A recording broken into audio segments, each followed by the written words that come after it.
doesn't work out because I'm saying to you, let's say for argument's sake they had glory before they were born. Right. The glory was never taken away from them. No, but that makes it worse for you. Because if you're saying that Jesus is God and his glory was taken away from him by the Creator, then that makes Jesus not God.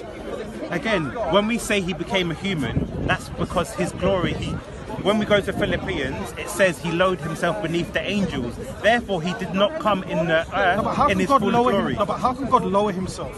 If he's the Creator, how can the Creator lower himself? And if you're saying that Jesus is God and he lowered himself, then where was the Father then? Was the Father in heaven at the time when he lowered himself? The Father was in heaven, but I've just found what... With all due respect, I want to ask you this one question. Wait, let me just show you what I was showing you. Pause at that point. So I was just saying there's 2 Bethlehems, yes? This is the map. So there's actually 2 Bethlehems in Israel, one in Judah and one near Nazareth, right? So now I showed you John 7:5, where it says, obviously we were talking about glory before the world existed.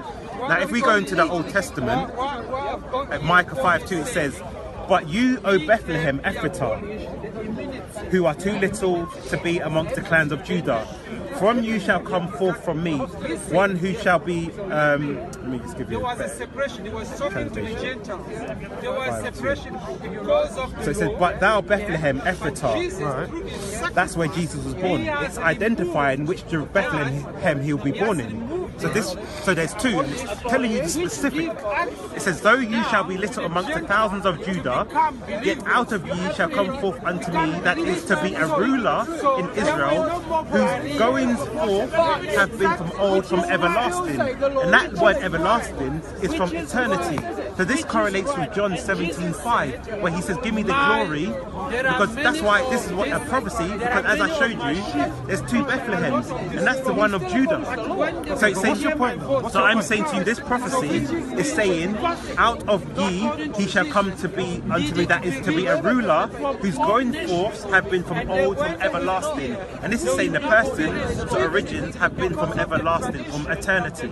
So therefore, when we go to John and it's saying, "Glory, give me the glory back that I had before the world was created."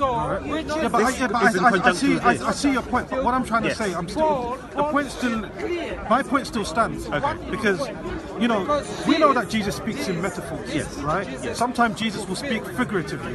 Like, for example, Jesus says, "Whoever believes in me shall not die." Okay. Right? Yeah. Did he say this? Yeah. Did the disciples die? Okay.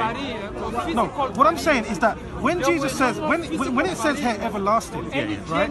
We can accept that in 2 ways. We can accept that literally, right, or figuratively. Okay. Now, this is literally. Okay. And now, we know that Jesus' reign did not last eternity. Jesus died from eternity. Okay.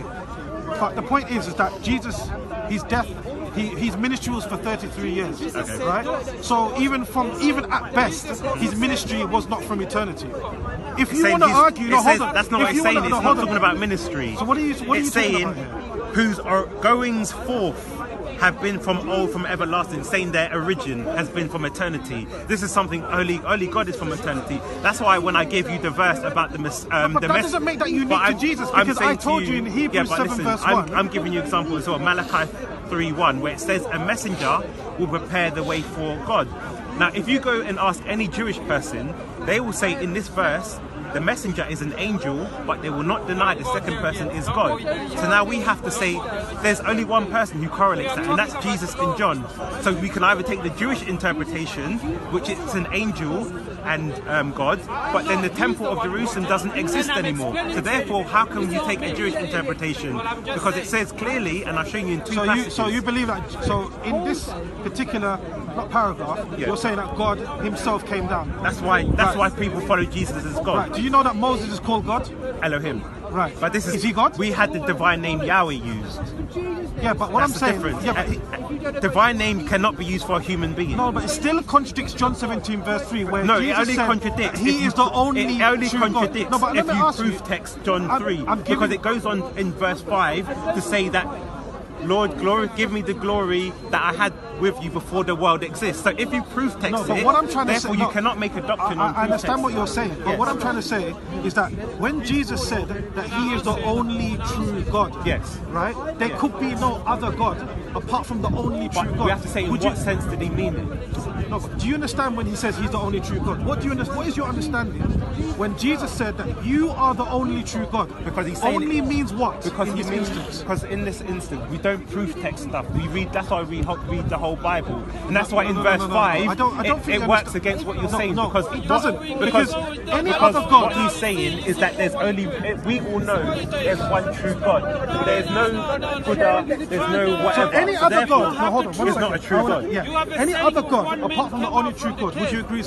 In terms He of, is eliminated. He no, says you are the only true again, God. that's why for that to work, you have to proof text it. That's what I just did. Exactly. I just did. That's eisegesis. That's making a biased observation on one verse. Then you disregard. I've given you about 4 verses that say Jesus is going to be God, but you have to say this one verse and then disregard everything else. That's not how we read the scripture. I'm not using exegesis. I'm not reading Okay. outside. I'm not reading. Okay, I asked hold you on this one second. question. I'm not reading outside the verse. I'm reading contextually Okay, in the verse. okay, answer this question. Hold on one second. In Mark 12 verse 29. Yes. Right. And he also John 17 verse But 3. then Jesus repeats the if Shema. you know Hold Mark, on one second. when he was having the trial, Let he was me- accused of blasphemy. Remember? Okay, He said, "When you see the Son of Man coming in the clouds." Right. Why did they accuse him of blasphemy? Because he's claiming divinity. Okay, let me answer this question. Okay, I really want to finish the point I'm trying to raise. Right. He said, when you shall see the Son of Man come through the clouds. Did they see it? Who? The people he was speaking to, the congregation that he was speaking to. He said, when you see the Son of Man come through the clouds, did they see it? Which people? So false. Right. You're going into false prophecy. Now, That's a false prophecy. Yeah, but the thing is, first of all, you see how you No, jumped. but would you admit that's a false prophecy? But you see how you've jumped. That's No, why no, no, no. you see. But you're using examples. You see how you've jumped. We're talking about why did I did not jump. You used that. I only responded to that. That's a different verse. I'm saying in the Would you trial. admit it's a false prophecy? No. He said when you Because shall he see says the Son of Man coming through the this clouds. generation. Jesus said, This when you generation. shall see, well, they're not in his generation, the people he was speaking to. But generation can refer to like a class or a race. No, but he was saying you. If I said you, me and you, we're going to go over there and have a walk. I'm not talking about the 10th generation later on. I'm talking about you standing in front of me. It's not. Jesus no. said, you shall see the Son of Man come through the know clouds why? of heaven. It's- And that never happens. It's a No. false prophecy. Do you know why?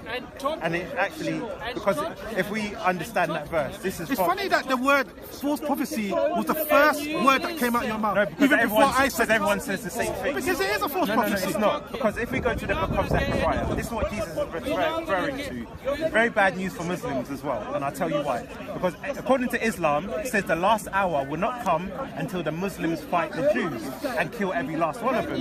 When we go into the Old Testament, it says in Zechariah 10, let's start from verse You make 4. claim also that he was only sent.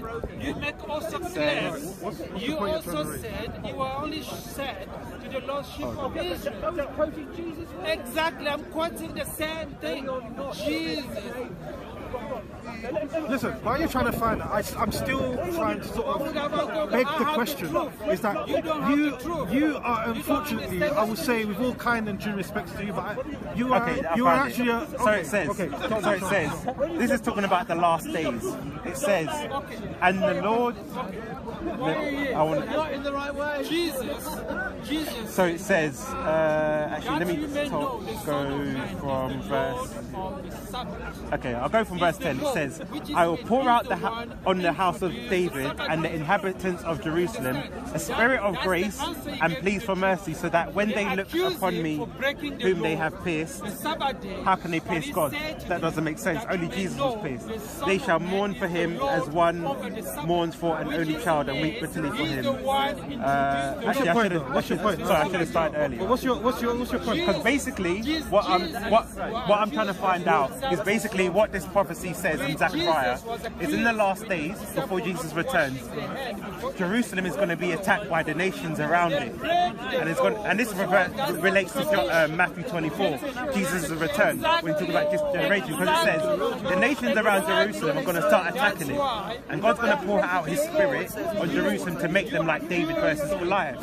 And then there's going to be a big battle, and what happens is, whilst like Jerusalem will face like devastation, but Jesus is going to come and rescue the inhabitants of Jerusalem. And that's why it says they will look upon the one whom they have pierced. But how can they look at God who was pierced? Because only Jesus was pierced. It wouldn't make sense how they can pierce God. But basically what it says is that the nations around it are going to attack Jerusalem. But the Islam says the last hour is not going to come until you fight the Jews. The Bible is saying some people are going to fight the Jews, and Jesus is going to have to come to rescue them. So you have polar opposites. So either one's going to be working for the devil, and God's going to save them, and we have to identify which one, because this is in the Old Testament. That's saying the nations around Jerusalem. I'm just saying, I want to go back to what we were talking about earlier, because I do think we have to slightly straight. Okay. What I'm talking about here is with regards to God, right? And God being more than one. And with all due respect, but I actually believe that you're a polytheist. That's up to you. No. He doesn't. I believe this. You don't understand Judaism. No. I'm just saying. Judaism. That's because you believe in more than one God. No, he's a Christian. No, but what I'm saying, Judaism ain't classical. Let me give you the because quote. The children of Israel, apparently. Because you believe that there is more than one God. You believe that God. You believe that God the Father is in heaven. You believe that in another being, which is called God the Son.